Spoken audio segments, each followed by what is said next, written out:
All right. Well, I couldn't think of any music that captured the English Civil Wars that wouldn't get flagged. So once again, you got my go-to, which was Street Fighter, Street Fighter 2 OST. So.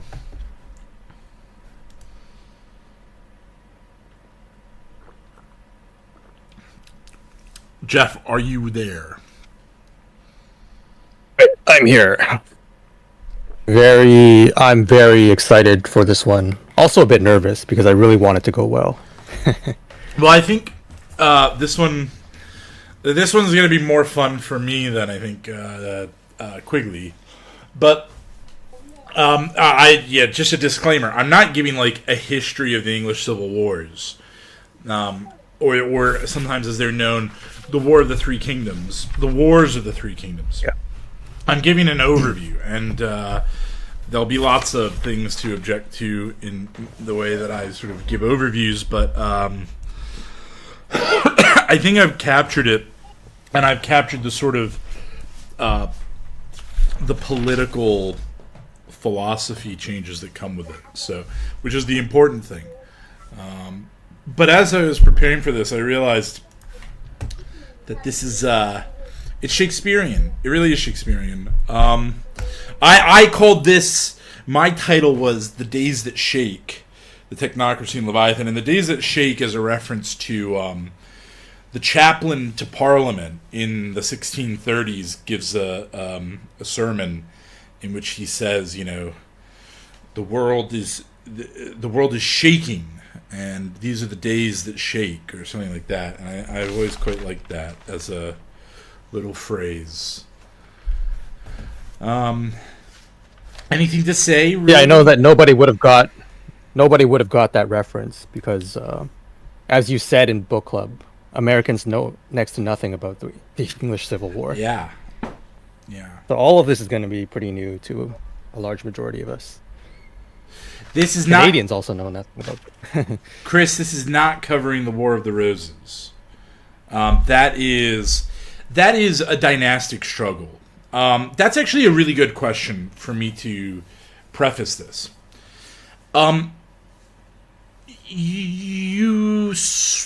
In part of what we're talking about today, it can be thought of as the emergence of politics. Maybe it's the Reformation that really begins, but there's this sort of the War of the Roses is a dynastic struggle. It doesn't really represent a political position. It's just about who's going to be in control of England. I'm actually wrong in saying that it's the invention of politics. It's sort of like the rediscovery of politics. And this is a very Dejuvenalian theme that's running through this. And it's sort of like the heartbeat of history, which is these moves towards centralization and then breaking apart. And then power collecting itself again, and then moving towards centralization, and then breaking apart. And what happens is, with the sort of post-Reformation, and maybe you can say this is beginning before the Reformation in Italy, with the Guelphs and the Ghibellines, which are these two factions that sort of exist throughout the Italian city-states. And one is, I think it's the Guelphs are, I can't remember off the top of my head. The Guelphs are the ones that are pro-Pope and pro-Italian independent, like, city-states. And the Ghibellines, are pro-emperor and pro being part of the empire. And they're aristocratic, and the Guelphs are sort of merchants. Or it's that, or it's the other way around. But those are the two parties, sort of the aristocrats and the merchants. And the aristocrats are with the emperor, and the merchants are with the pope. And they see off the emperor, and then the pope now becomes actually weirdly the focus of their attention, because he's now trying to create an Italian state with the papal states at the center of it, and he does this via his son Cesare Borgia. One of the popes does this via his son. I think it's Alexander IV does this via his son Cesare Borgia. Of course, he has a son, and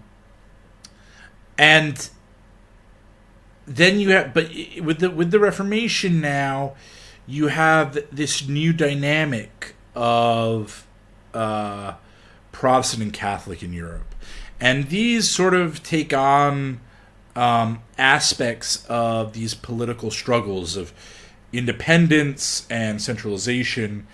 And one of the ways the Protestants sell themselves is by saying to princes in the Holy Roman Empire, you can be independent. You don't have to do what the Pope says.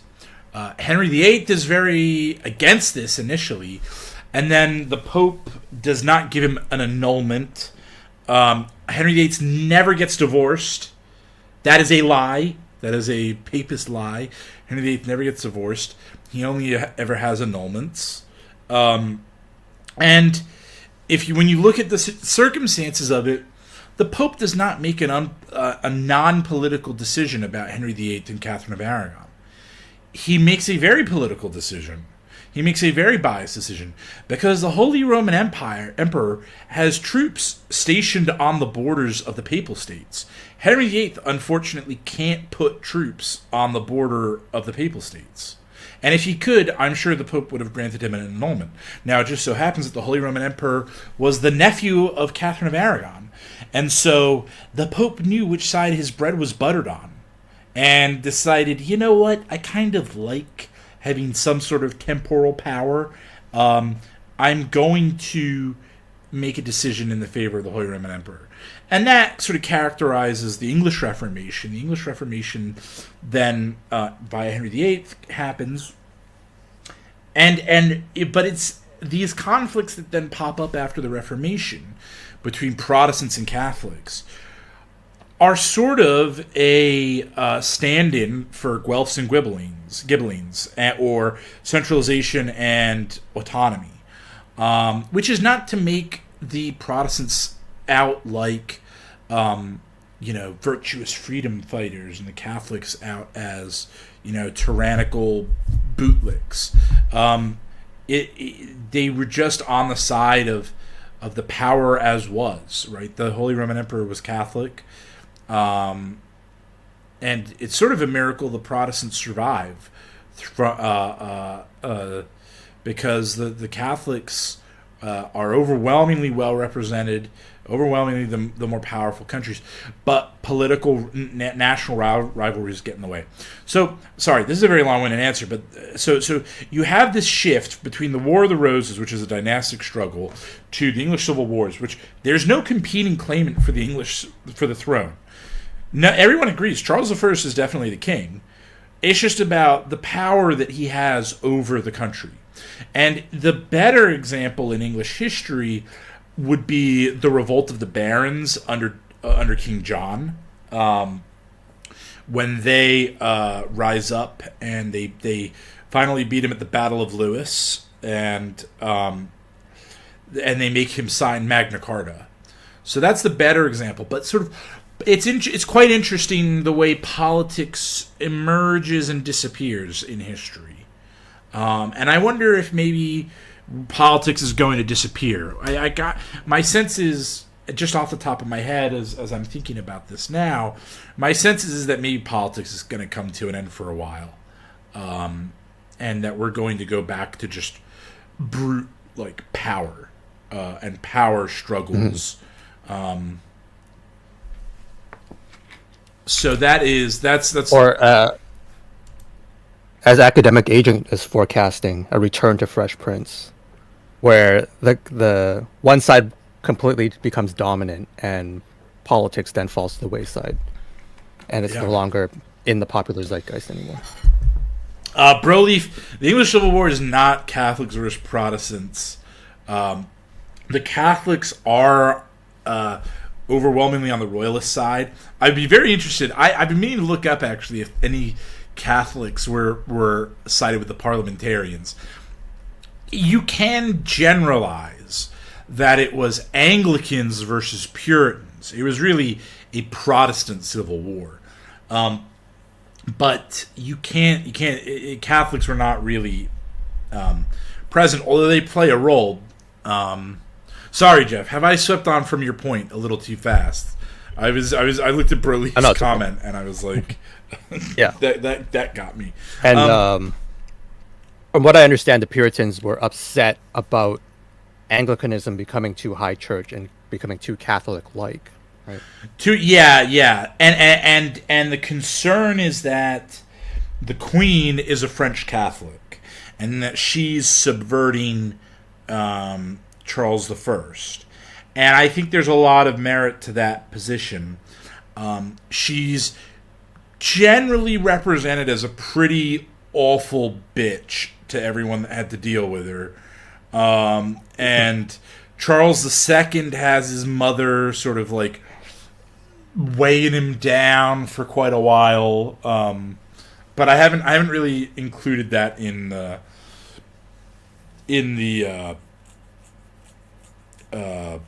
this story. Well, but okay, Broleaf, the dividing line was in Scotland. This isn't the Scottish Civil War. I'm keeping this focused on the English Civil War.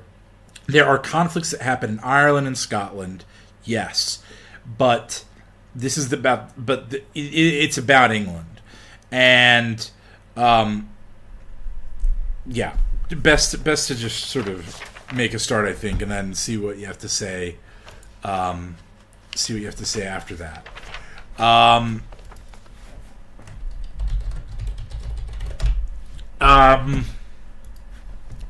So I just want to sketch out here. Where's my thing? There we go.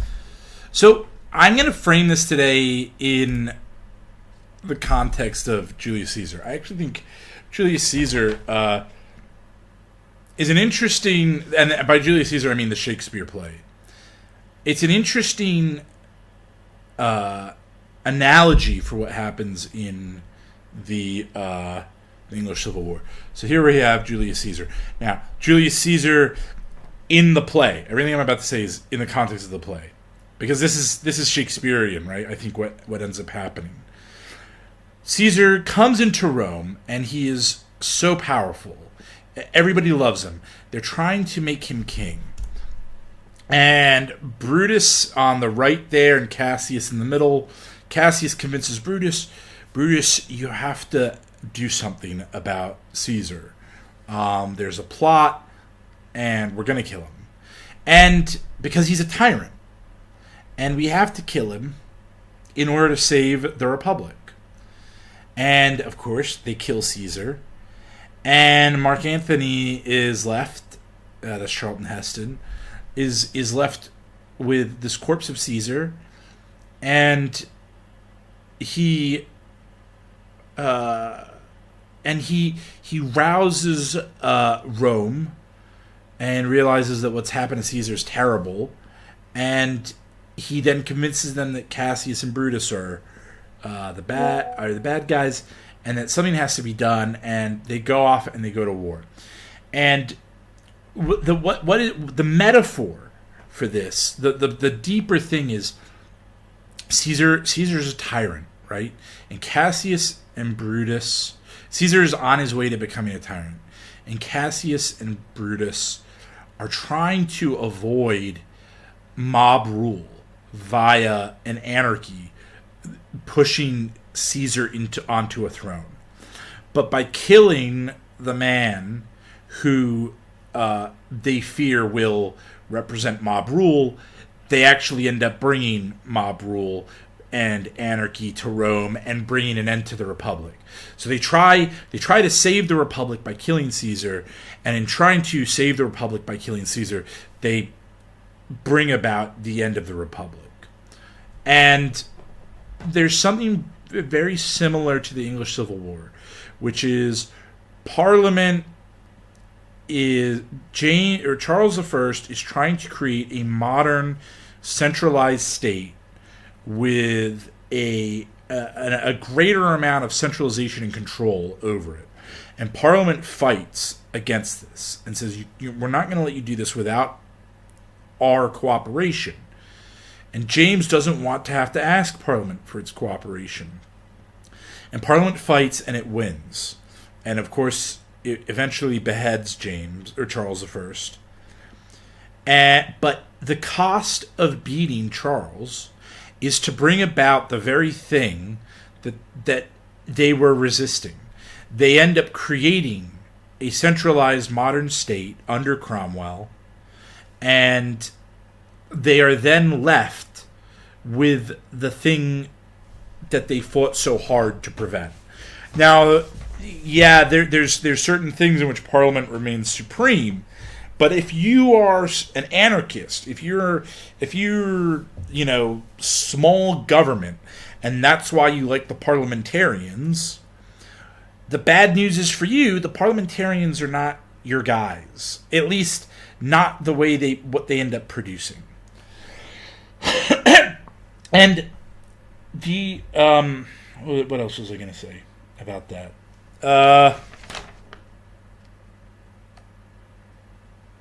There was something else I was going to say about that, but it's gotten away from me. Anarchy. I can't remember. So this is Charles I.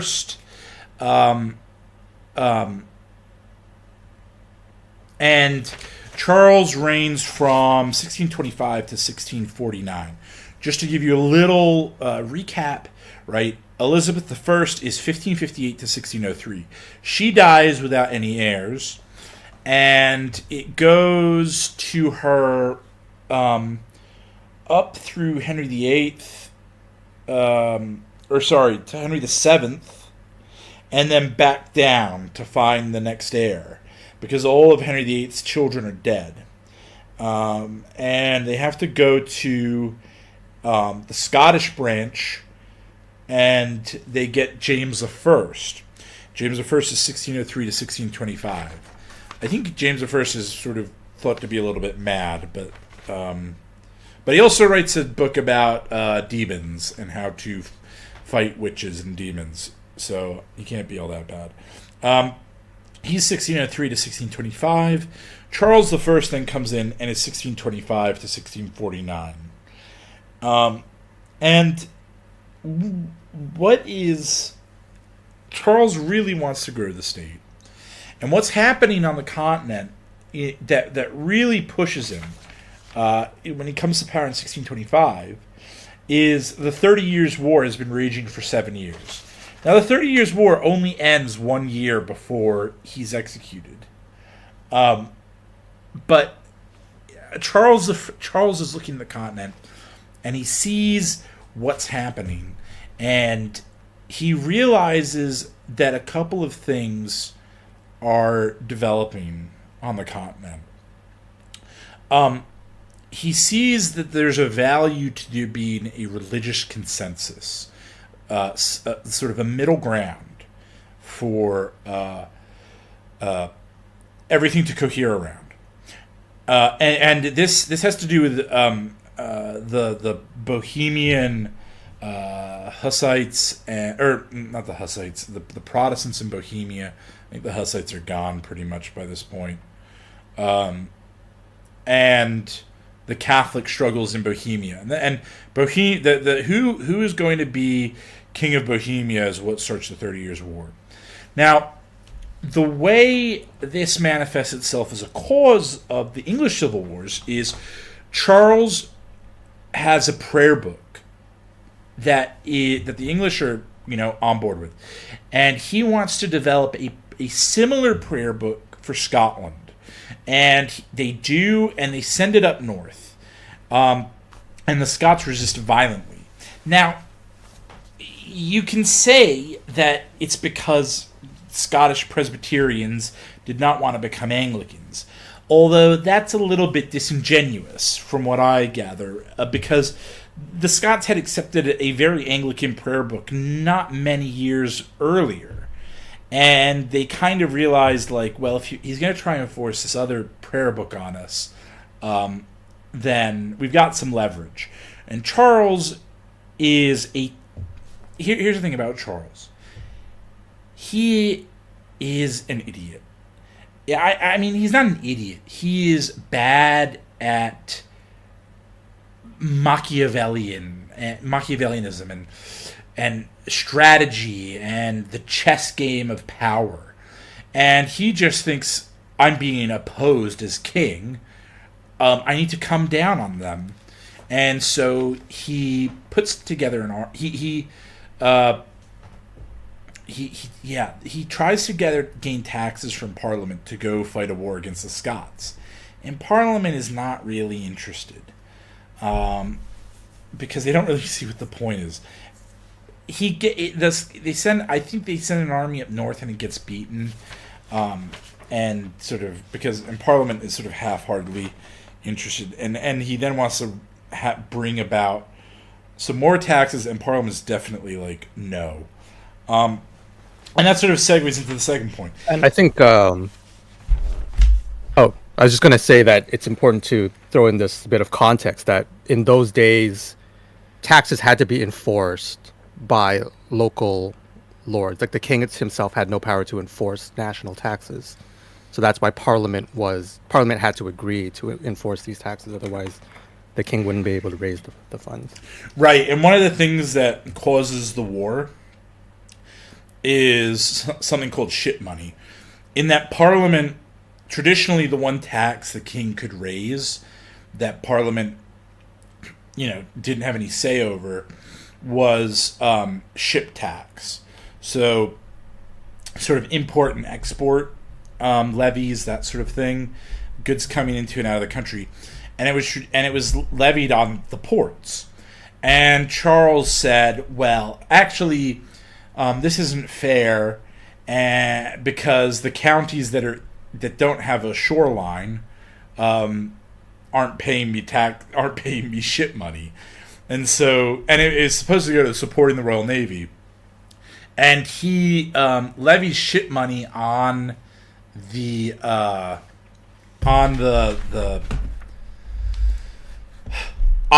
counties that are inside, and he then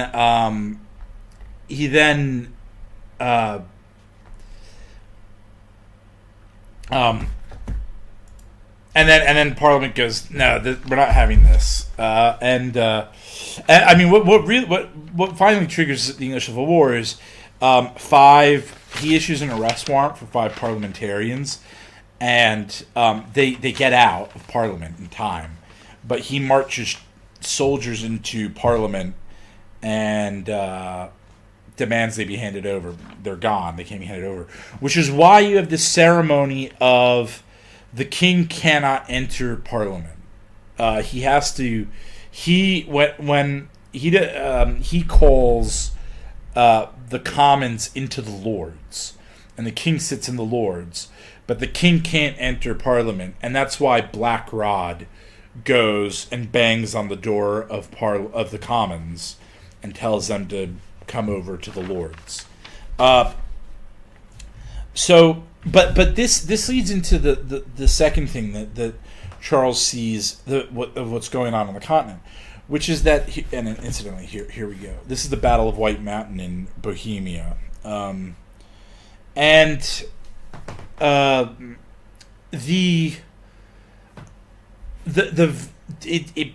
increasingly obvious that this is an age of professional armies, right? Remember Quigley? Quigley says there are these like phases of weapons. This is when you need well-trained soldiers. And that rewards small professional armies, and that pushes us towards absolutism and away from democracy. Now, Charles is in a bad position because he has to consult Parliament in a way that continental kings don't have to. They can just say, I'm having money for my soldiers. Charles has to get Parliament to agree to help him try and build a professional army and a professional navy, and they're not really interested. I mean, I'm sort of sketching the implications there, and the other thing that comes out of this is, with those taxes that are happening, you have more efficient sort of systems of governance coming in on the continent, and Charles sees that as well. Now, Louis XIV. When is Louis XIV? I meant to look that up. Louis XIV comes in, I think, just at the end of what's his reign? 1643. So he is young. I'm not saying Charles looked at Louis XIV, but Louis XIV is the height of absolutism. He represents sort of this movement that was happening in France, and that Charles is envious of. Right, he wants to have what Louis XIII has, an increasingly centralized state. So anyway, it doesn't work out, and Parliament decides, no, we're not going to let you have this, and we're going to go to war. And of course, they win the war. What actually happens in the war is not super relevant for the purposes of our talk here, and out at the other end, you get Oliver Cromwell. Now, there's a period of the Rump Parliament and sort of rule by a council, the rule of the major generals, but it becomes apparent that we need somebody in charge. And Oliver Cromwell sort of makes that obvious, and then is also the obvious candidate. And with Cromwell then comes sort of the professionalization of the new model army. One of the reasons Cromwell establishes himself as being invaluable in the English Civil War, because he puts together a unit of cavalry, the Ironsides. He pays for them to be equipped. They're heavy cavalry. They're very well equipped, and they're all diehard Puritans. And they become this like shock trooper cavalry. Incidentally, just one thing on the battles of the English Civil War. One of the things I've read that suggests why the parliamentarians ended up winning was that the royalist cavalry the Cavaliers were too sort of undisciplined, and would, the first chance they get, go off and loot chase down the baggage train, whereas the parliamentarian cavalry would engage the enemy and then come back to fight some more. And so Cromwell's cavalry sort of sets him apart. They're very useful on the field of battle, and so he's a proven military commander, and he has some amazing victories as well in Scotland and in Ireland. But the creation of the new model army is this sort of centralized professional force, which is exactly what Charles I wanted, and Parliament did not want to pay for. But at the end of the war, Parliament realized they had to pay for this, because it wasn't just about fighting potential royalists in England. It was also now about establishing control of the British Isles, and also being able to start to play a role on the continent.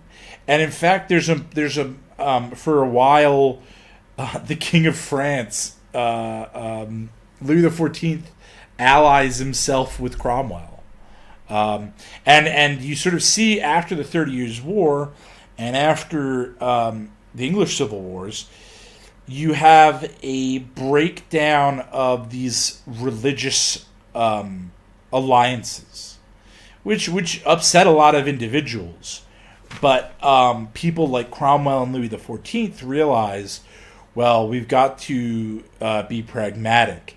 And it might be in my interest to side with someone who's not a co-religionist, but strategically on the grand, map, it makes more sense for me to ally with them. The other thing that happens is Cromwell in a way, basically makes the Royal Navy what we think of. Charles II comes to power, and he has an excellent Royal Navy. And people for a while thought, like, the historians for a while credited Charles II with, making the modern Royal Navy. He didn't. He just sort of inherited it from Cromwell. With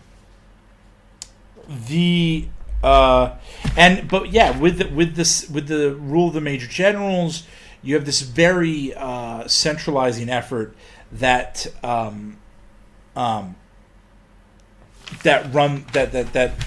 again, Parliament, Cromwell, cement. Also, from what I understand, there was a lot of factionalism going on when they first captured Charles I.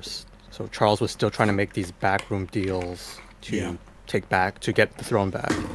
And so there was, even among the parliamentarians, a bit of a schism that had to be fought over. So that's why Cromwell rose to power. Charles is playing everybody. And he's not a good faith actor with anybody. Because the minute he sort of gets what he wants out of someone, and the quid pro quo begins, and they sort of say, okay, I did my bit, his sort of position usually boils down to, well, I'm the king. And I don't have to do that. And what makes Cromwell realize that he has to kill Charles, or at least what makes the council, what is it called? I can't remember what it's called.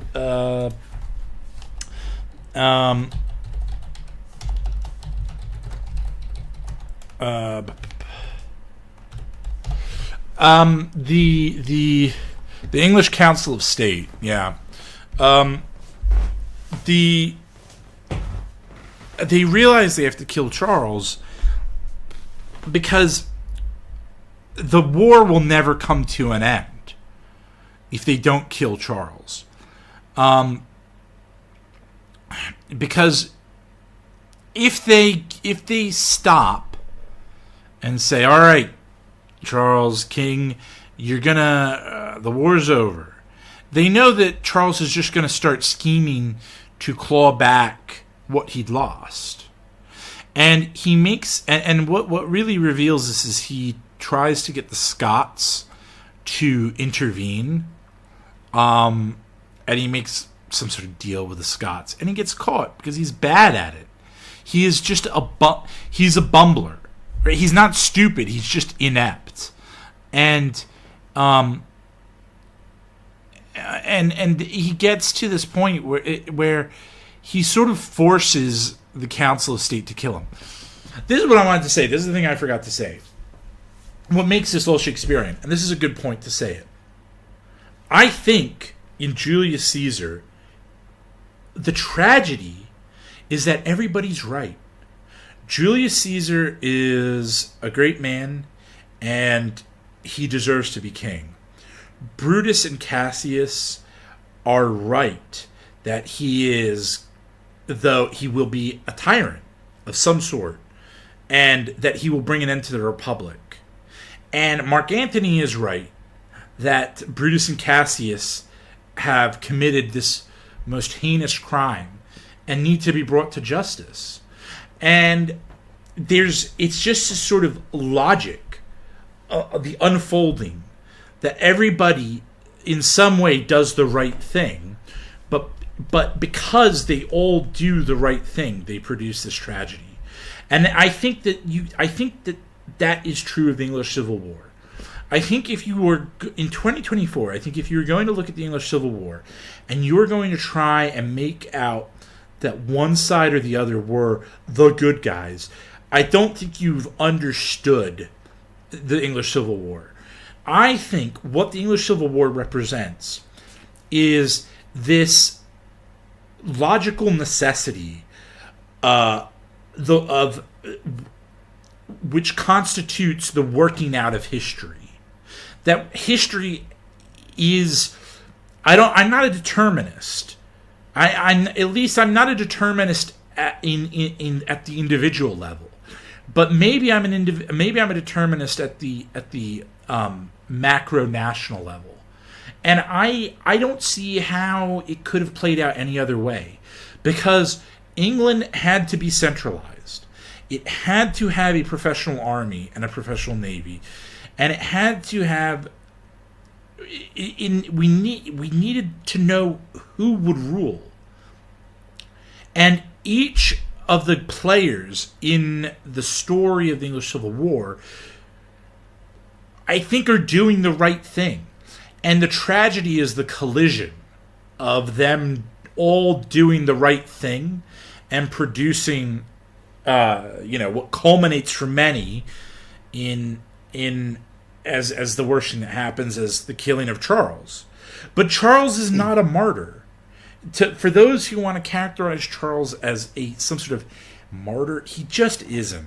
He really is just a fool. I don't know what else there was to be done with him. There should be some kind of a popularized term for this, like the Juvenalian dilemma or something. Yeah, the Juvenalian inevitability.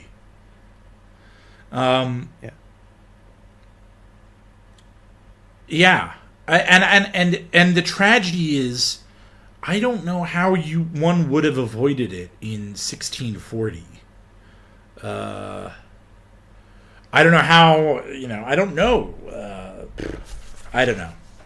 So, but I think in more traditional times, schemers behind the scenes would have just poisoned the king and hoped for a better successor.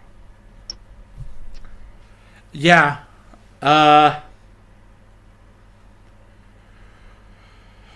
Yeah.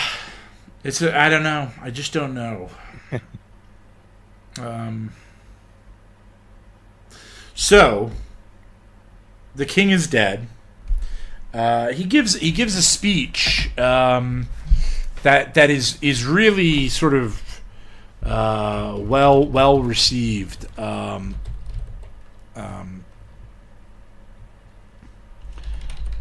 Let me see if I can find it. It's not. I don't think it's very long.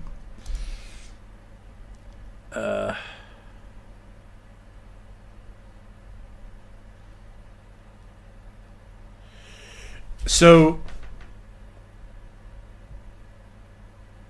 I can read this out. It's a good speech. Maybe 2 or 3 minutes. I shall be very little heard of anybody here. I shall therefore speak a word unto you here. Indeed, I could hold my peace very well, if I did not think that holding my peace would make some men think that I did submit to the guilt as well as to the punishment. But I think it is my duty to God first and to my country, for to clear myself both as an honest man and a good king, and a good Christian. I shall begin first with my innocence. In truth, I think it not very needful for me to insist long upon this, for all the world knows that I never did begin a war with the two houses of Parliament, and I call God to witness, to whom I must shortly make an account, that I never did intend for to encroach upon their privileges. They began upon me. It is the militia they began upon. They confessed that the militia was mine, but they thought it fit for to have it from me. And to be short, if anybody will look to the dates of commissions of their commissions and mine, and likewise to the declarations, will see clearly that they began these unhappy troubles, not I. So that as the guilt of these enormous crimes that are laid against me, I hope in God that God will clear me of it. I will not, I am in charity. God forbid that I should lay it upon the two houses of Parliament. There is no necessity of either. I hope that they are free of this guilt, for I do not believe that ill instruments between them and me has been the chief cause of all this bloodshed. So that by way of speaking, I find myself clear of this. I hope and pray God that they may too. Yet for all this, God forbid that I should be so ill a Christian as not to say that God's judgments are just upon me. Many times he does pay justice by an unjust sentence, that is ordinary. I will only say this, that an unjust sentence that I have suffered for to take effect is punished now by an unjust sentence upon me. That is, so far as I have said, to show you that I am an innocent man. This is the bit I want to read. Who was that quote from again? That's Charles. This is Okay. at his execution. For the people, and truly I desire their liberty and freedom as much as anybody whomsoever. But I must tell you that their freedom and liberty consists in having of government those laws by which their life and their gods may be most their own. It is not for having share in government, sir. That is nothing pertaining to them. A subject and a sovereign are clean different things, and therefore until they do that, I mean that you do put people in that liberty, as I say, certainly they will never enjoy themselves. Now that is the bit. Sorry, I didn't mean to read that first bit. I thought the bit I want to read was in that. It's that second bit where he says that it is not for the people to have a share in government. That is not liberty and freedom. Now, this is a big thing that, I mean, the English today need to hear, but Americans as well, right? That the American Revolution representation is nothing. There are plenty of people in England who were not represented in 1776, insofar as they couldn't vote, or they lived in an area in which they were not allowed to vote, the rotten boroughs. There were some boroughs where, one or two guys voted to decide who would be the MP, even though, thousands of people lived in the area. And the King Charles is saying here, going and voting is not the proof of freedom and liberty. What freedom and liberty exists in is good government. And you don't need to live in a democracy to have good government. In fact, it probably doesn't help. You can think of, Genghis Khan, right? Is it Genghis Khan who lives in who Marco Polo goes to visit? And Yeah, it's either Genghis or one of his descendants. yeah, Kublai Khan.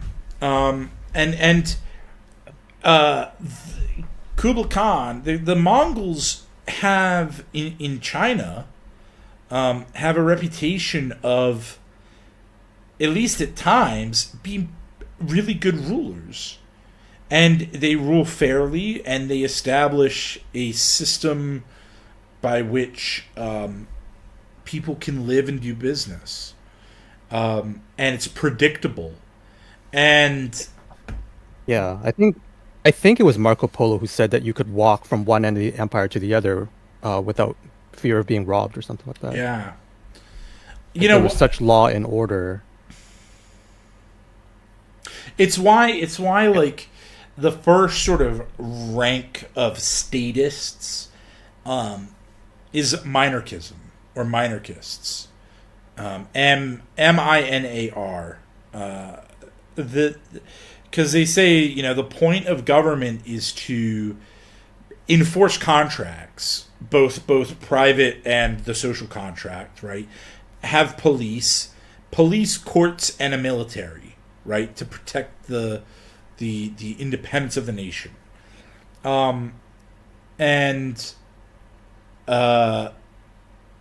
The basic function of that's supposed that ought to be what a government provides, at the minimum, and some would say the maximum.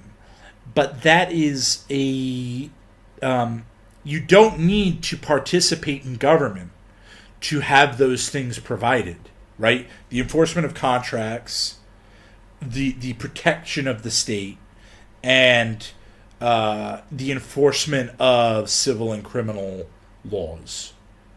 That's pretty. There's nothing in there that implies a republic. Now, I'm not particularly anti-republic in and of itself. I'm anti the American Revolution because I think it represents a whole bunch of bad things, but that's separate. But that brings me on to that's a good segue, because watching all of this, is this guy, Thomas Hobbes. Now, I read a little thing today about him in brushing up for this. He's a really interesting guy beyond his I'm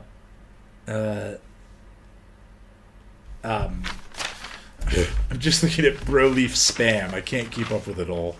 Jeff, you're gonna have to all right, summarize. Take it down a notch, Broleaf. If you're gonna have to summarize this for me when because I can't look at it. It's too distracting. Hobbes lives a really interesting life beyond what the philosophy he produces. So this is Hobbes on the left, and this is a famous cartoon that is produced in reference to his philosophy. This is Leviathan. Hobbes is born in 1588. Queen Elizabeth is still the queen, and he dies in 1679 under the rule of Charles II, who Cromwell the interregnum lasts for 11 years, 1649 to 1660. Cromwell dies, and his son Richard Cromwell is given the position of Lord Protector, and it's obvious he can't cope. And General Monk approaches Charles II through an intermediary and says, "If you want to come back, you can." And Charles II... Here we go. Hold on. Let's get it. Here we go. Charles II comes back, and, he's a pretty good king. He's probably the best of the Stuarts, but the Stuarts are all kind of terrible, really. And by the time Charles II gets restored, is the power of the crown already severely weakened by the interregnum? It's a bit of a swing back, from what I understand. It's not until 1688 that Parliament really wins. So we've got another 28 years. Charles II tries to keep up his authority as king, and it particularly comes to a head over this guy, his brother, James II, because James II becomes a Catholic, and Parliament, even though they're tired of Puritans, are still Anglican, and they're not psyched about having a Catholic. There's a rather good dramatization of the restoration of Charles II's reign, in which Charles was walking through London in 1666. There's been plague, and then the Great Fire of London breaks out, and he and James are as was Duke of York, which is why we have New York, because the English acquired the island of Manhattan from the Dutch during the reign of Charles II. Charles II didn't have any heirs, didn't have any legitimate sons. He did have some sons, the Duke of Monmouth being the most notable, but his heir was the Duke of York. And so to sort of curry favor with the future king, the guys that had to name Manhattan rename it New York, after the Duke of York, which is how we get New York. Anyway, Parliament says we're not going to have a Catholic king, and Charles II says, "Oh, yes, you are," and Parliament backs down, and they get a Catholic king who lasts a grand total of 3 years before Parliament goes, "Get out." So Charles dies in 1685, and James II is 1685 to 1688, and then he's chased out. But I want to talk a little bit more about Hobbes. Hobbes lives from 1588 to 1679. So he lives through Elizabeth I, James I, Charles I, the Interregnum, and Charles II. Now, in 1640, as the English Civil War is about to break out, he goes, I better get out of here, because he's written a book called Leviathan. And Leviathan is pro-monarchist. And he goes, I better get out of here because the parliamentarians don't like me. And so he flees to France. And when he's in France, the Prince of Wales, Charles, is sent over, and and Hobbes becomes his tutor. And he tutors Charles II, and then in 1652, he pisses everybody in France off because he's very anti-Catholic. As he's a pro-royalist, anti-Catholic. So where do you go when you're pro-royalist and anti-Catholic in 1652? Well, what you do is you go cap in hand to Cromwell, who I'm sure was quite amused by this. But what Hobbes advocates that becomes so significant for Charles II, but for Parliament, is he advocates absolutism. He is mildly pro-monarchy, but he says Leviathan can be applied to any system. And Leviathan is an absolute sort of commonwealth that rules over all. And the obligation of Leviathan is that it must protect its citizens. And that ability to protect its citizens is the root of its legitimacy.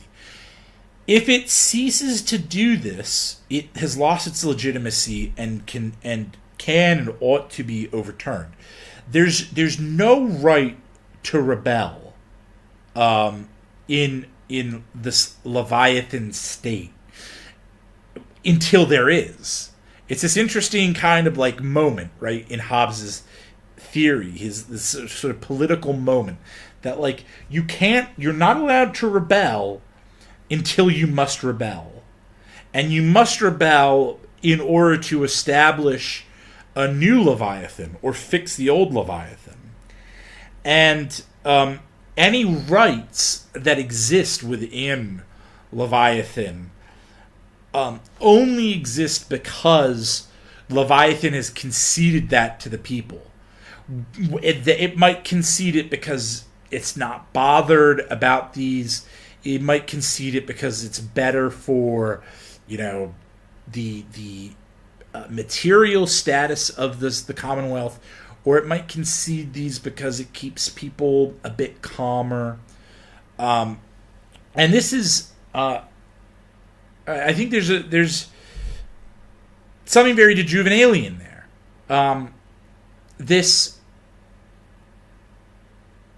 Because Hobbes recognizes, there is something very Hobbesian about the Juvenal.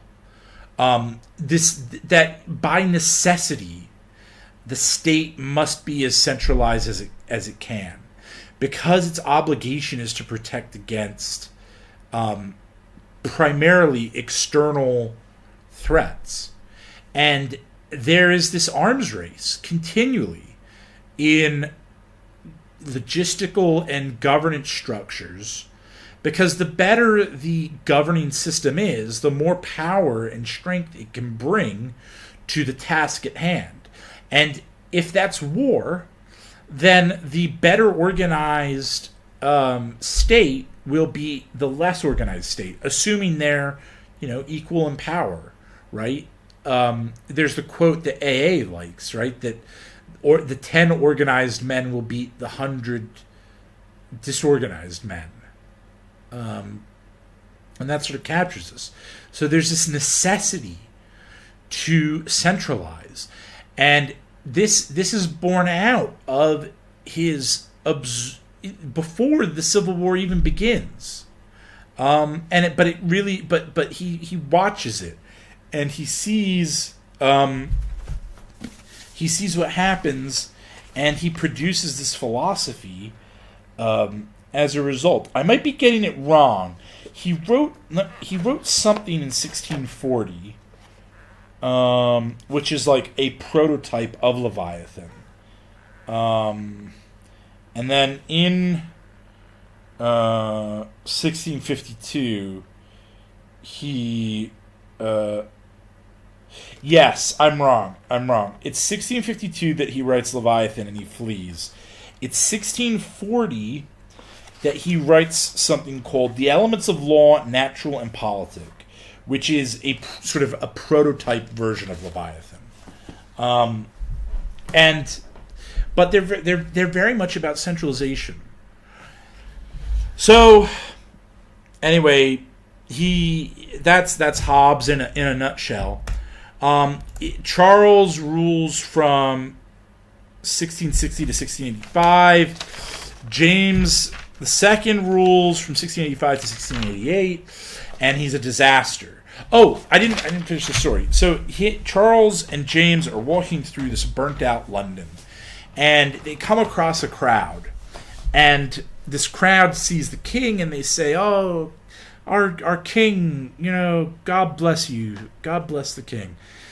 And then they start talking about who did it. And the moment who did it comes up, they're like, "Oh, my friend said a Jesuit did it down the baker's, and so, oh, Catholics did it. Oh."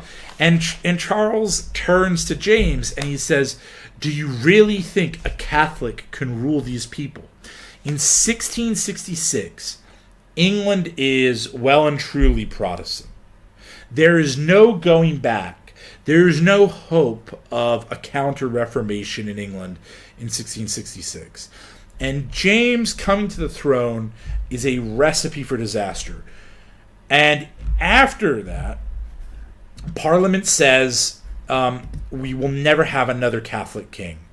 And that, I nearly said something impolite. It's David Cameron, a couple of years ago, messes that all up. And he also then gets rid of the firstborn male being the heir, which he had to get everyone in the Commonwealth. They all had to simultaneously pass legislation. All the Commonwealth countries that have had the Queen as the head of state at the time had to simultaneously pass this bill because David Cameron wanted to be a liberal about Catholics and women inheritance. Thank God that William doesn't have an older sister, and that Prince George is the firstborn. But when Prince George starts to have kids, then the impact of David Cameron's legislation might come to bear. And I don't have any particular ill will to Queen Elizabeth II, but we shouldn't have had a queen. Queens are bad. I only respect kings. When a queen is on the throne, it's inviting an adventurer to come and seize the throne by force, as far as I'm concerned. This is my schizo take for the day. Now, William and Mary come to power. Mary is the daughter of James II. And William is the Dutch stadtholder, but he is the grandson of Charles I. So they're cousins. But William doesn't have a very bad claim to the throne himself. So they rule from 1689, they're coronated, after the Glorious Revolution. But it's the Glorious Revolution that really Parliament wins. But Parliament doesn't totally win. They have, after Mary dies in 1694. Mary dies in 1694, and William then reigns 8 years without her, which is a little bit weird. But he is the grandson of Charles I, and no one is going to kick William off for Anne, Mary's sister, and the second daughter of James II. And Anne reigns from 1702 to 1714. Now, the noteworthy event of Anne's rule for this story of centralization is it's the last time that a monarch vetoes Parliament, because Parliament passes a law about organizing Scottish militias in order to raise some troops. And Anne's advisors say this is not a very wise move, because the reason you want to raise Scottish militia is to protect them against Jacobite uprisings, but actually it'll be counterproductive, because you'll be organizing a bunch of people with Jacobite sympathies, and you'll be organizing them, training them, and equipping them. And Anne says, good point, let's veto that. And that's the last time that the monarch has exercised their veto. And that was 300 years ago. Now, some people will say the monarch no longer has a veto, because by convention they have stopped vetoing things. How long something needs to happen before it's a convention is a great question. But if Charles III vetoed something, I would sure as hell respect it. But it's one of the reasons I don't respect Elizabeth II. A lot of people fawn over her. But I want you to think about how many bad bills, if you're not a Christian, though, this won't mean anything to you. How many un-Christian bills did Elizabeth II sign? And I'm not just talking about in the United Kingdom. If you are Canadian, or if you are Australian, or if you are a New Zealander, how many bad bills did her representative, the Governor General, sign into effect? One of the main reasons I'm not as royalist as I used to be is because I don't know what the point is anymore.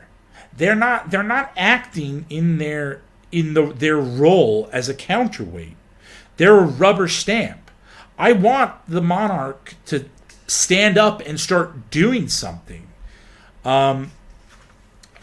Anyway, so that's the last time the veto is used. Now, there's one last little story I want to tell about this story of centralization. These are the three Georges: George I on the left, George II in the middle, George III on the right, the great man. And what happens with them? What happens with George I is he shows up, and he speaks German. He doesn't even really speak English. And if I recall correctly, George II still speaks English with a German accent. It's only George III who speaks English like an Englishman. But George I doesn't know what's going on. He's really more interested in Hanover, because he's the Duke of Hanover. That's where he was, and he kind of finds himself now the King of England. Because Anne didn't have kids and William and Mary didn't have kids. So, what they say to George I is this. Pause. The way that the king lived was not off of taxes. He lived off of the income generated by the royal duchies, which is the Duchy of Cornwall and the Duchy of Lancaster. The income from those two counties were his, and he lived off of those. Now, unpause. Parliament says to George says to Parliament, I don't really want to worry about these two counties, these two duchies. Just give me some money, and you can run them, and you can keep the difference. And Parliament is so happy. And for 300 years, since 1714, every monarch has agreed to this.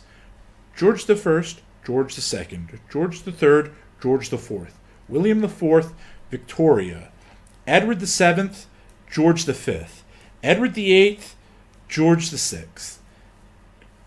Elizabeth II, and Charles III have all agreed to this.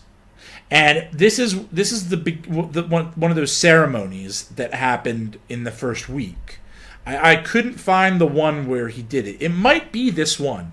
But one of the very first things that the king does when he finds out he is king, it's like in the first 3 or 4 days, he makes this statement saying, and I hereby forego my right to the Duchy of Cornwall and Duchy of Lancaster, and I allow Parliament to administer these things on my behalf. Now, when you hear the idiot, we have awful Republicans in England. They are shits. They're just pathetic. They're not Cromwellians. If they were Cromwellians, I would like them quite a bit. But they're retards. And they make these arguments about, well, the amount of money that the state spends on the monarchy, blah, blah, blah. The amount of income that the duchies produce, the crown lands, because the king is also entitled to profits gathered from the shore and the seabed. Like anything between high tide and low tide, that land that's exposed during low tide, that belongs to the king. All of that sort of stuff, all the income from that, from what I gather roughly off the top of my head, the monarchy costs about 10% of the income generated from the crown lands. And my response to Republicans is, well, if we become a republic, the king gets all the crown lands back. And they go, no, he definitely doesn't, because those are a public body that are the crown lands. And their arguments are incredibly bad, and I'm quite sure that if we ever vote for a republic, which will never happen, at least I don't think it will ever happen, the courts will give the crown lands to the king. They're his property. And so actually what it means is that those crown lands subsidize the British taxpayer. The British taxpayer does not pay for the crown. The crown pays for the British taxpayer. Now, why does this matter? Why does these stories of William and Mary, the Glorious Revolution, the loss of veto, and the handing over of the income from the crown lands matter? Because something really weird happened. England did not avoid absolutism. It just didn't put absolutism into the hands of the king. Who got absolutism? Parliament. And Parliament got absolutism via something called the doctrine of the crown in Parliament. The crown exists as 3 sorts of entities. It's both the person of the king, the office of the king, and the authority of the king in Parliament. And that's what the doctrine of the crown in Parliament is. And so absolutism, in many ways, the English didn't avoid.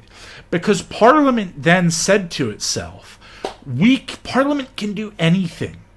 There are no limits on the sovereignty that Parliament can exercise. But it can exercise that unlimited sovereignty because they say that constitutionally the parliament has the authority of the crown. And that is how we get here.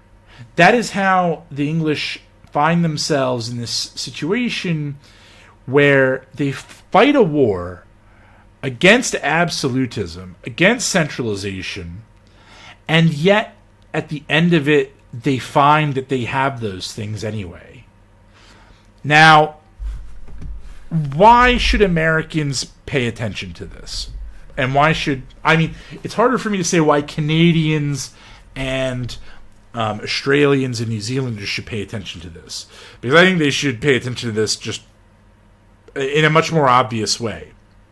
But what Americans should know about this is that when they are revolting, that the representation doesn't mean what they think it means.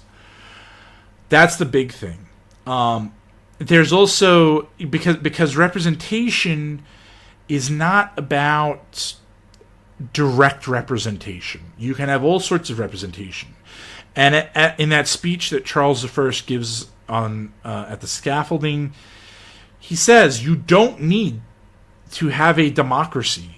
You don't need to have a republic in order to be represented, in order to have freedom and liberty.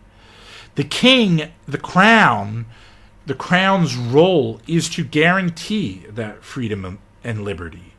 Charles I gives a really good speech about it, but he's also fails in the build-up to that moment, because he doesn't reign for the good of his subjects. He reigns for himself, and he tries to create a centralized state for his benefit, not for the benefit of his subjects.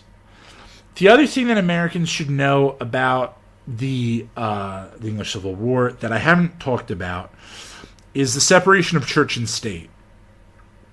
The Americans have this idea that the separation of church and state means that the church will not be involved with civic life. The church won't have schools, it won't butt its nose into schools and the courts and that sort of thing. That is not what the idea of church and state, separation of church and state, has anything to do with. The idea of the separation of church and state goes back to that prayer book issue with Scotland, in which Parliament will not legislate on the theology of the churches. The churches are always expected to be pushing on civic life. There is obviously a role for the church in civic life, but you can't have Parliament voting on theologies. Unfortunately for England, there's still something like that going on. We have an awful Archbishop of Canterbury. He isn't... In fact, I would go so far as to say he's not the Archbishop of Canterbury. We have an empty seat. Justin Welby is awful. I can't stress that enough. He is... I doubt he's a Christian. I don't say he isn't a Christian. I don't know. I don't know his heart. But he doesn't act or say things that I think a Christian should say. Parliament, the liberals in Parliament always, the leftists, I should say, in Parliament always threaten the Church of England when the Church of England doesn't become as paused as quickly as the progressives want the Church of England to. The Church of England's paused, but it's not as paused as it could be.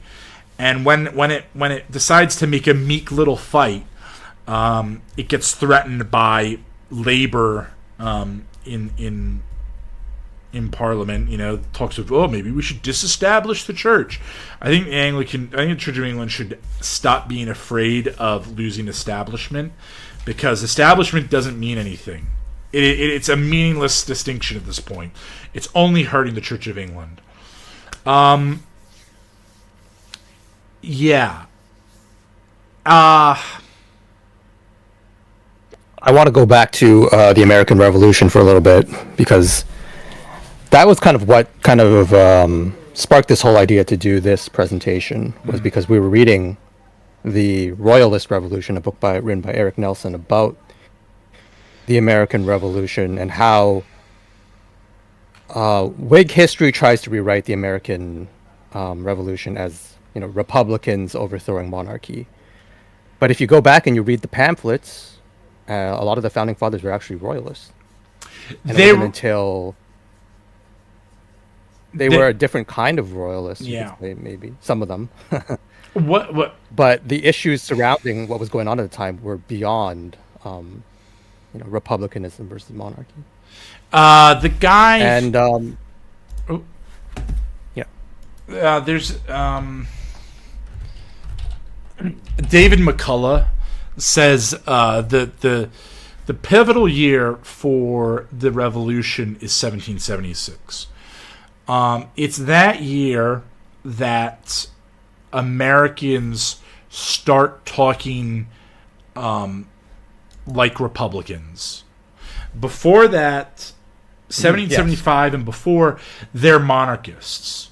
They're Englishmen. Yeah. They're loyal to the king, and they have this refrain that is heard in every rebellion or uprising up to them, which is, oh, the king's a good guy. He just has bad ministers.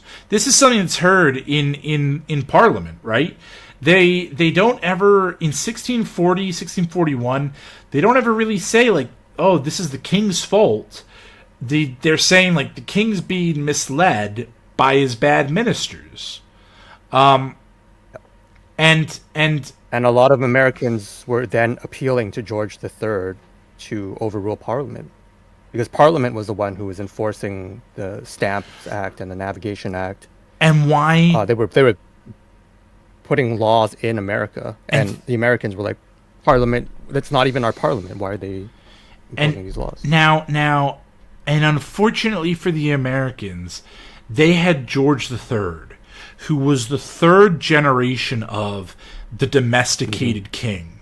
If they had Charles I, right? If the ghost of Charles I had come to sit on the throne in 1775, he would have agreed with them. He would have done something, tried to do something about it. George III did not. I don't even think it's right to say George III failed the colonists. It was never in his imagination that he could go against Parliament, because the Hanoverians are a gift to Parliament. Because Parliament can just ride roughshod, and the Hanoverians are like, okay, fine. The Hanoverians still, George III, he's still the Duke of Hanover. He still has something else to occupy himself. George IV and William IV. It's only Victoria. It's only under Victoria that they trade Hanover for, I think, Heligoland or something like that. There's some island in the Atlantic they trade. Hanover. Victoria gives it to the North German Confederation, basically to the Prussians. I think it's like her cousin takes. I can't remember. But George III was never going to side with the colonists, because he was dependent upon Parliament in a way that no one prior to George I was. Now, there's the other fact of, as I made the reference to the Pope and the armies of the Holy Roman Emperor and the armies of Henry VIII, the colonists didn't have a bunch of troops to defend George III living in London. He was just by realpolitik, he was going to side with Parliament. But I think there's also something to be said about the fickleness of popular sentiment, because up to 1775, the colonists were appealing to George III, and then they kind of realized it's not happening. And then a really popular pamphlet written by Thomas Paine came out around that time.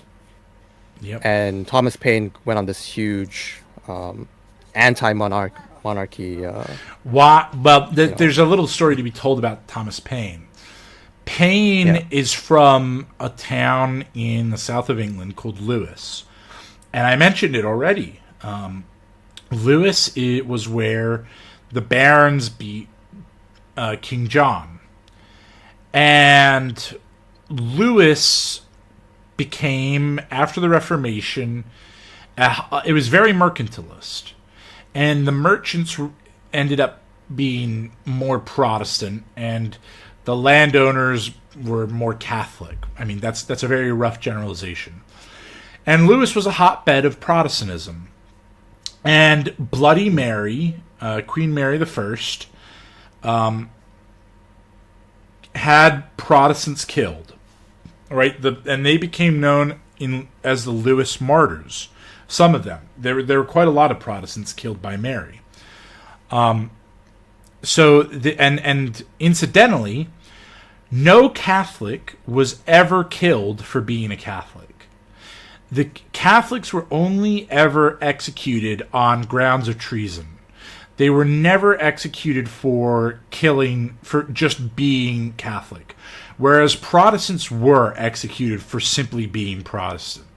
So there's there's a lot of resentment and fear up until relatively recently in England at Catholics, because Catholics are bloodthirsty. There's a phrase in Latin, I can't remember it.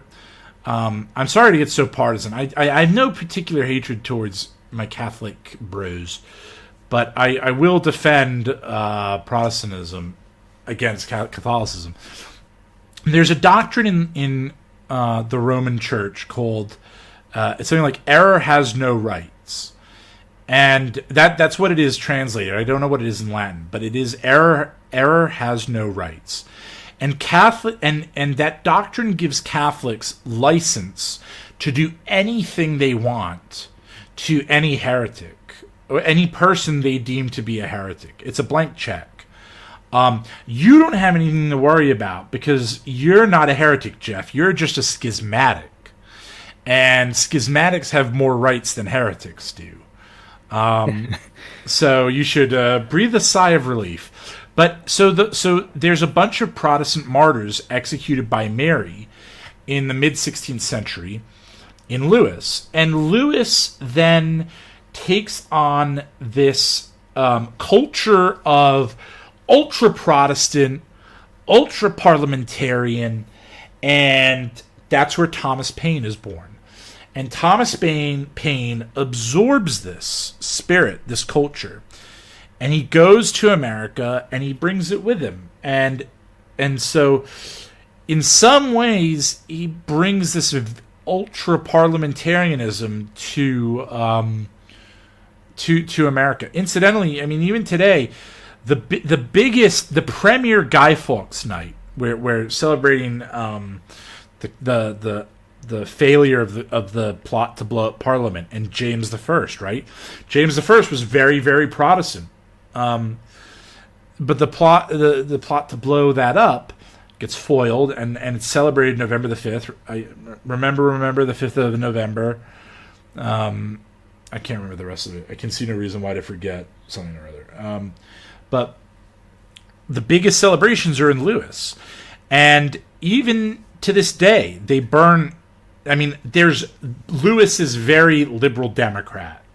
I have relatives who live in Lewes, and I've been there, and I know the political culture of Lewes. Very Lib Dem. Not left... Not like, union lefties, like shitty cultural lefties. But even to this day, they burn this effigy of the Pope. But for them, it's just like theater. They don't care about the Pope. In fact, they probably agree with the Pope on most things because they're all deists as well. Zing. Anyway,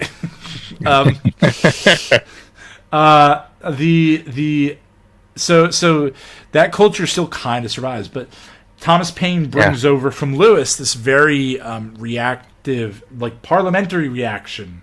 That's a weird. That's I don't know. I shouldn't say reaction. Parliamentarian progressiveness, and like no one is paying attention to him until 1776.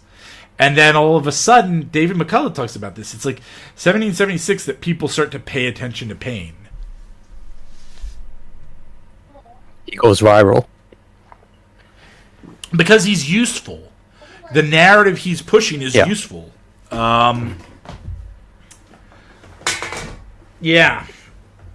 So 1776 happens. You have the Articles of Confederation. And then I think it was 13 years later. 1789. There is the Constitution's ratified. Exactly, and you kind of look at the Constitution as a little bit of a clawback for some of the power that was formerly vested in the king. Because they have the king. Actually, he's a monarch. Yeah. David Starkey exactly. has a series called Monarchy. It's like 3 seasons. And in the beginning, he says, a monarchy need not be a hereditary king. A monarchy can be a president. And it's anyone who has this sort of executive power. And so in many ways, America in 2024 is much more of a monarchy than the United Kingdom, because the executive is a very mucky thing in the UK. It's not really the king. It's the prime minister and the cabinet, but the prime minister and the cabinet sit in the legislature.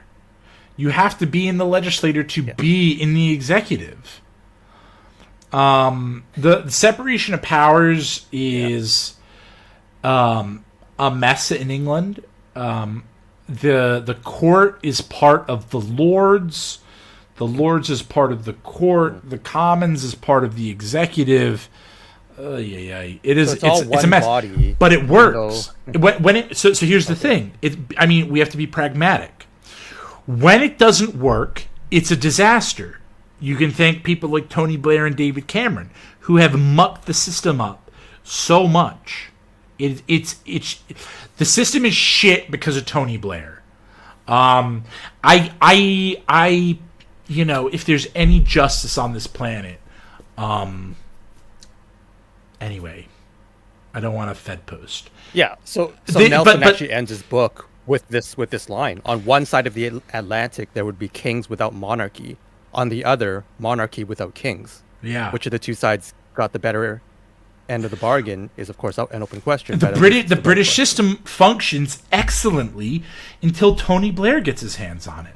And there are problems. There are certainly moments between 1776 or between 1688 and 1997.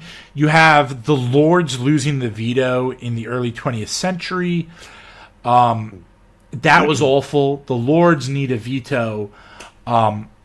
There's the reform bills that give the vote to all sorts of people. I talked about Lord Salisbury in the Anglo-American Establishment episode.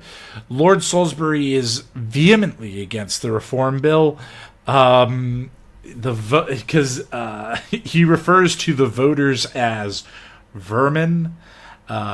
He really doesn't see the point. I mean, Lord Salisbury and Charles I would get on like a house on fire. I love Salisbury, though, not for his royalism, but for his approach to politics.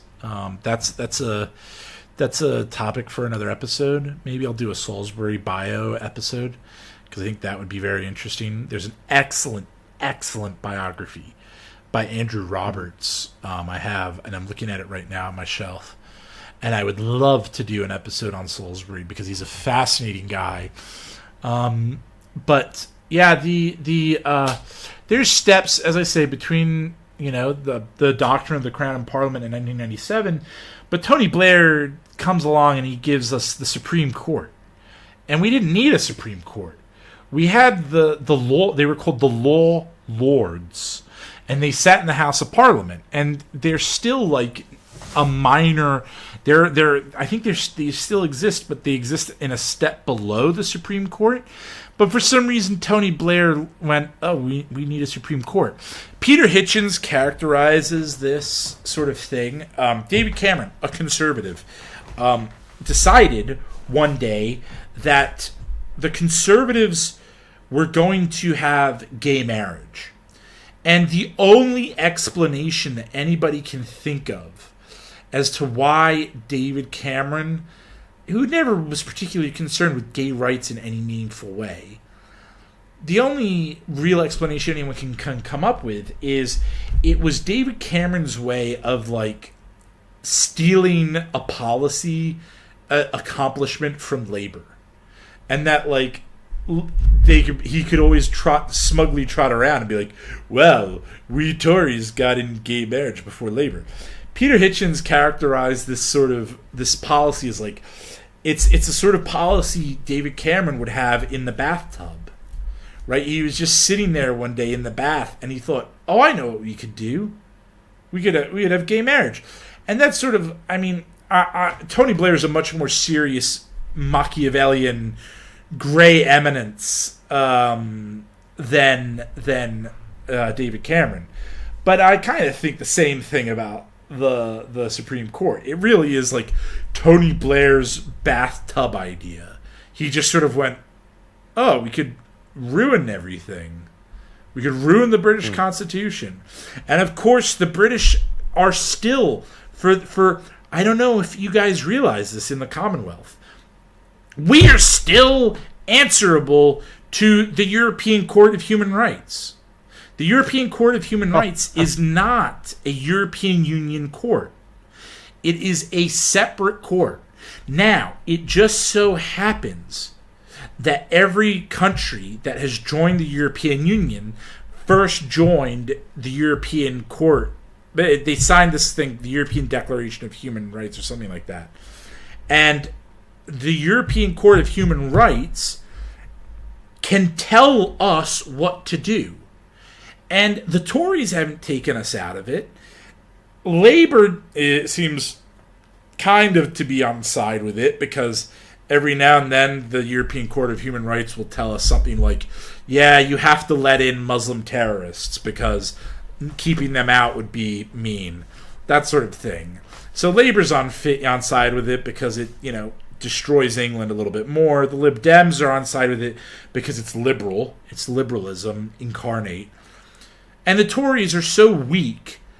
I mean, I got this. I saw this stupid email, and it was the Tories sent around this campaign email saying, "Oh, Sadiq Khan, the Labour mayor of London, has failed to build affordable housing," and it's so weak because the Tories have been in power for 14 years, and they are unable to achieve any conservative policies despite them being the government for 14 years.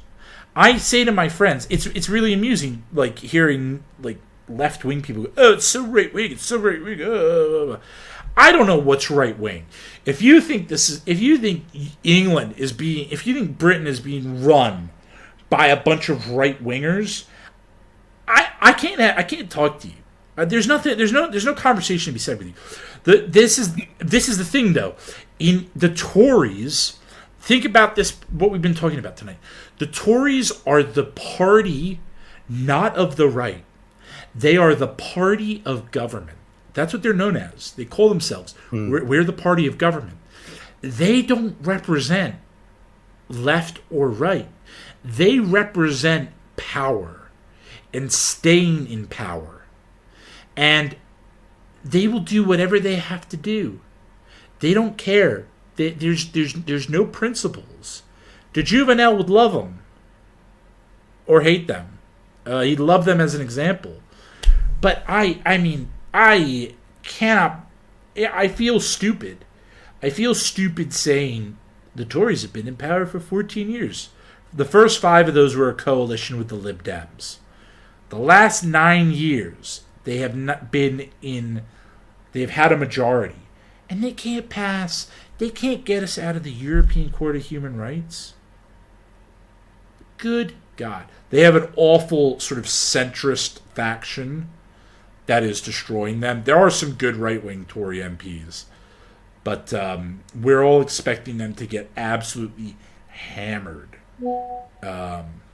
In Jeff's computer's froze. The expectation is that they're going to get hammered in the election, which is going to happen sometime this year. And I'll be voting for reform. I know that's kind of... If you think that's boomer, I don't care. I hate the Tories. I want to see them gone. I'm going to just have a look at the... Yeah, thanks, bro. I try and get, like, proper paintings for the presentations. I think they're more interesting to look at.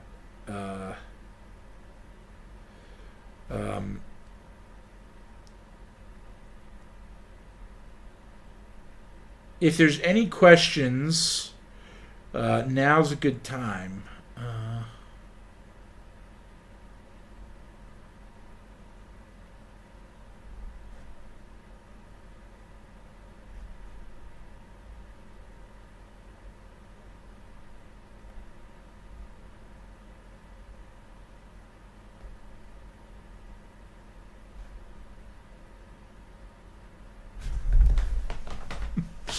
I think I know who people are. Edgar Atheling, you come from quite an illustrious line of quite a number of ancestors.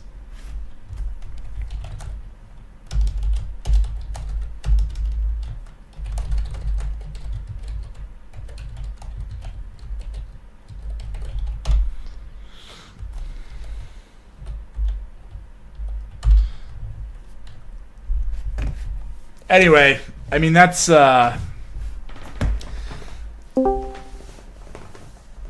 pretty much it. I mean I don't know what more there is to say, Jeff. Hello, you hear me? Yeah, hey. Okay, good. I made it back in time. My computer froze for a moment there. There was a Washington quote I want to get to when we were talking about America before you went on the impassioned speech. About, yeah. So in the last chapter of the Royalist Revolution, there was mention of all the compromises that were being made between the Republicans and the Royalists at the Congress before they ratified the Constitution. But one of the things that did get proposed by Hamilton was not only the power of what they called royal prerogative, or the power of absolute veto, but another thing was presidential terms for life. Eventually, they had to compromise and say, "Okay, no, 8 years or whatever." But incidentally, there's a okay, gone. It's 4 years. Yeah, 2 4-year terms, right? But there's Washington... no term limit. There's no term limit until FDR. Oh, okay, yeah. FDR gets, I think he wins 4 elections. He dies right at the beginning of the 4th one, the 4th term. I thought he did that with some kind of exception.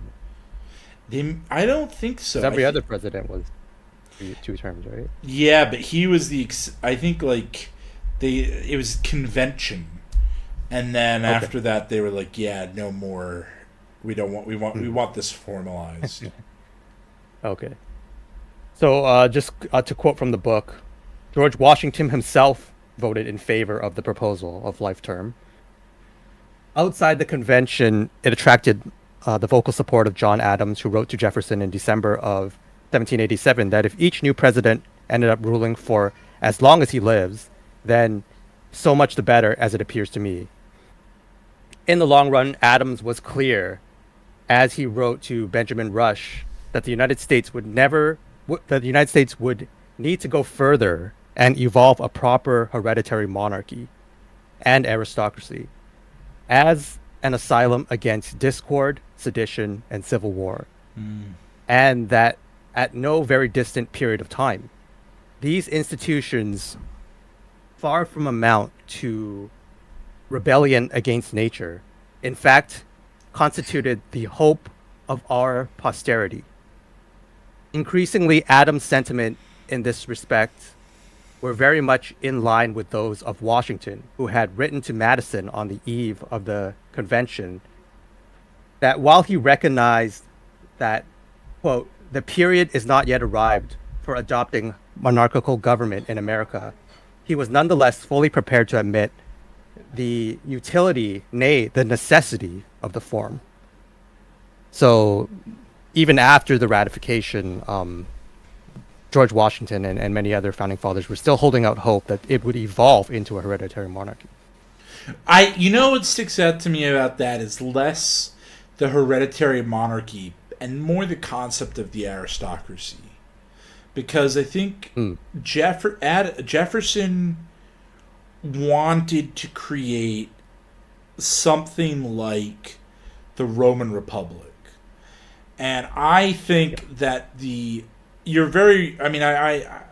agree with all that, and I don't mean to take us off down a separate point.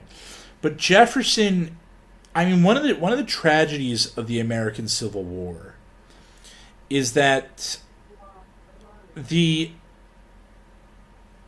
slave states should not have been trying to expand slavery westwards, because slavery was a dying institution. It was no longer fit for purpose. It was not productive. It was declining in value.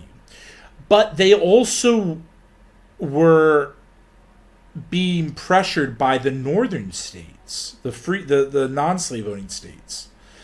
And because of that, the slave states wanted to maintain a balance of senators and not get overwhelmed by abolitionist senators. So they felt that they needed to expand westwards and have the new states an equal number of slave states as non-slave states. Now, why do I say this? Because Jefferson realized that slavery was going to act counterproductively to the production of the sort of civic Roman type citizen that he wanted to produce. He wanted a sort of an aristocracy of the middle class that was independent, self-sufficient, and agrarian. And he wanted to push this model westwards and have a levy of citizens to call upon in times of need that were strong and robust from working the land and were not dandy aristocrats administering. They would still be aristocratic, but they would not be aristocratic in a continental way. They would be aristocratic in an English way, and by which I mean they would be yeomen.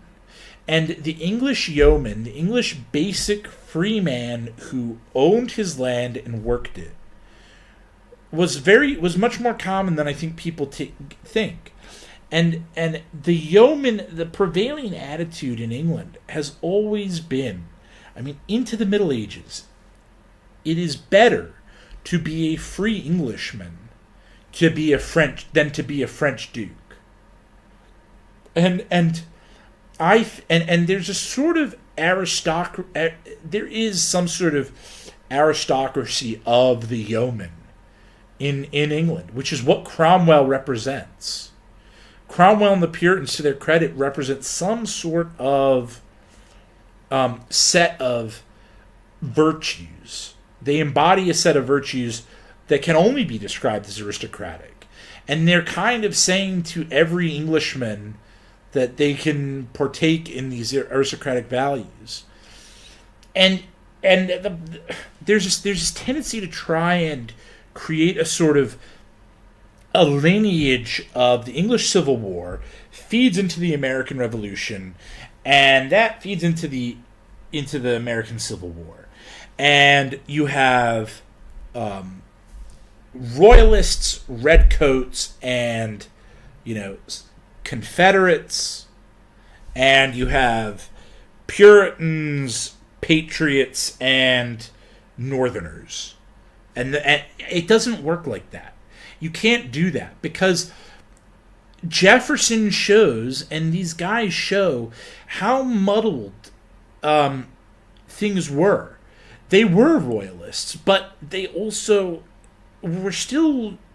They didn't like the Parliament as it was in 1775, but they were still, in some ways, very Cromwellian.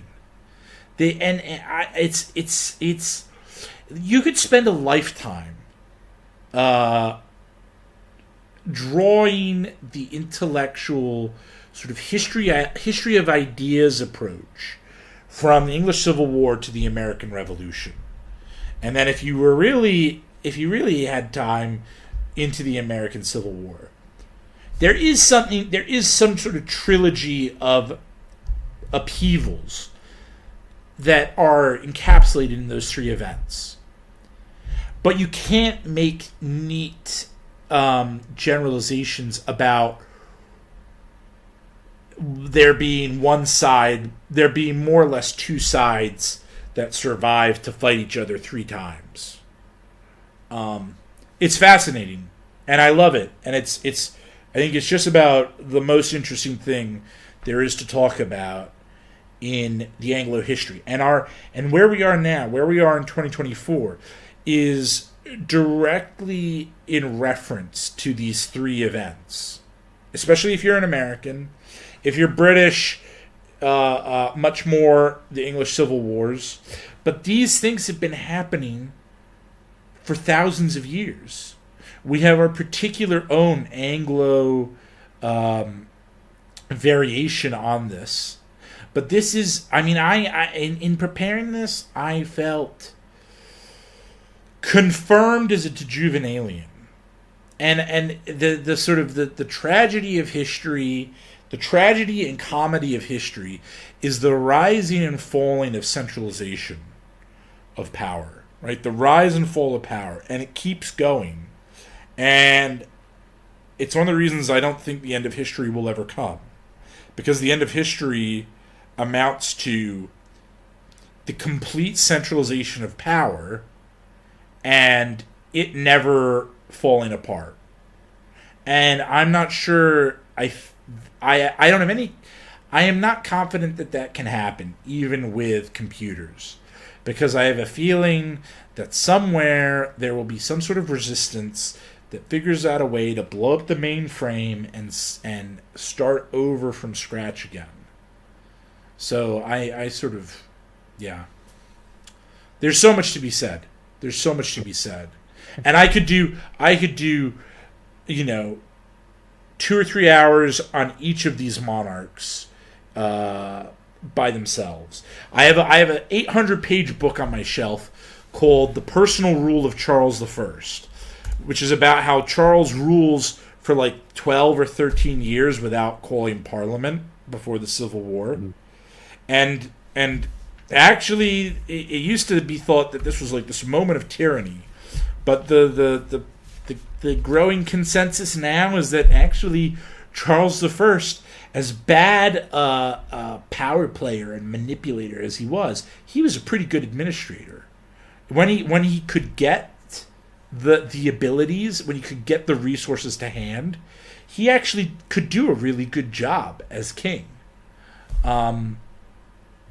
So was it that he just didn't need to call Parliament? He chose stupid battles, and he was not prepared. Okay. And so what would happen is parliaments would be called so that the king could raise taxes for whatever it was he cared about at the moment. But the quid pro quo was that Parliament would then in giving the king taxes, they would expect him to address a litany of issues that they wanted to talk about. And so he would have to like call Parliament and for a few months deal with these issues that have been sort of on the back burner in exchange for them giving him taxes. And he was never really prepared to do that. And with the Scots, when the Scot Rebellion happened, Parliament was attaching too many provisions to giving him taxes. So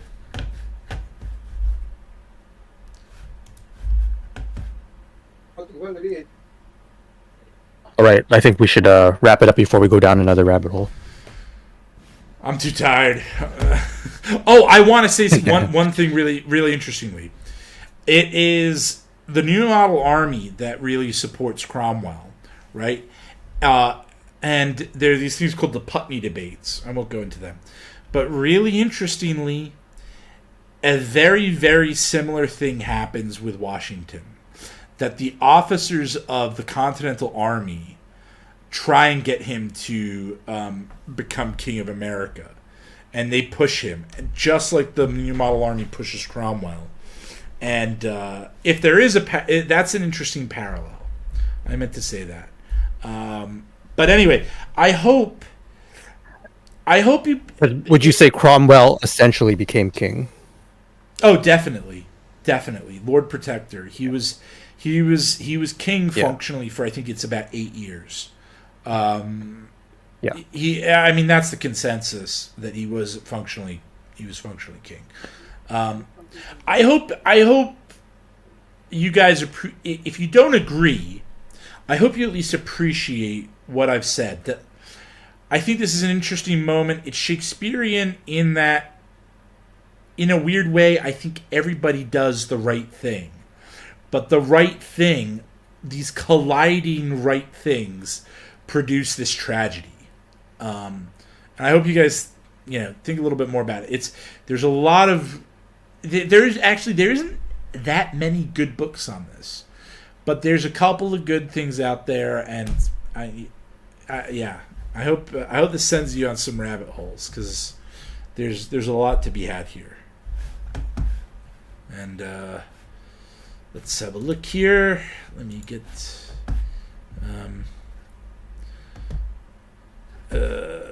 let me just buy some time while I get up.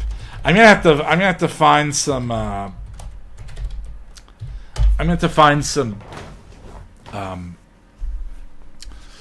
some new music to play, because I keep playing the same thing over and the same few things over and over. So again, I'm just going to go to an old favorite of mine. I've played it before. In the meantime, while you look for that, maybe a preview of what's to come. I think next week, our analysis of the Studio Ghibli movie Pompoko will be released on this channel. Okay, great. Something that we've been hinting at for a while. Friday. Everybody should watch Pompoko in preparation for that. And what day is that going to be released? I don't know. Okay. But Pompoko will get released. Yeah. And then Friday is some Quigley offcuts, the Canaanite civilization and the Minoan civilization.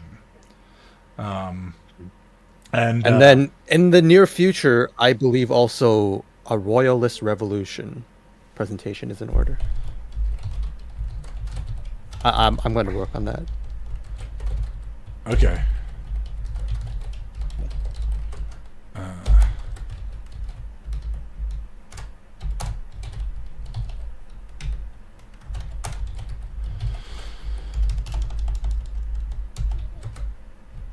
It's TBA, to be announced, not TBD.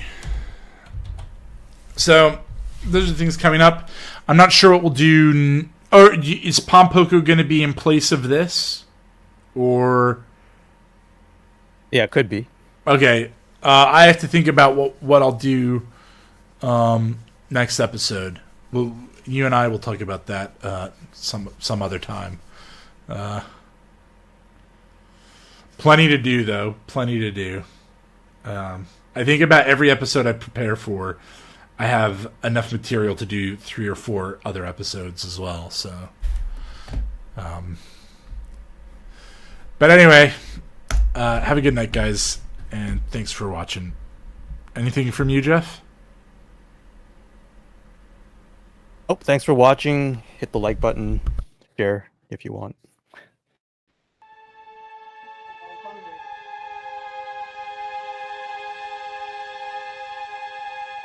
Thank you.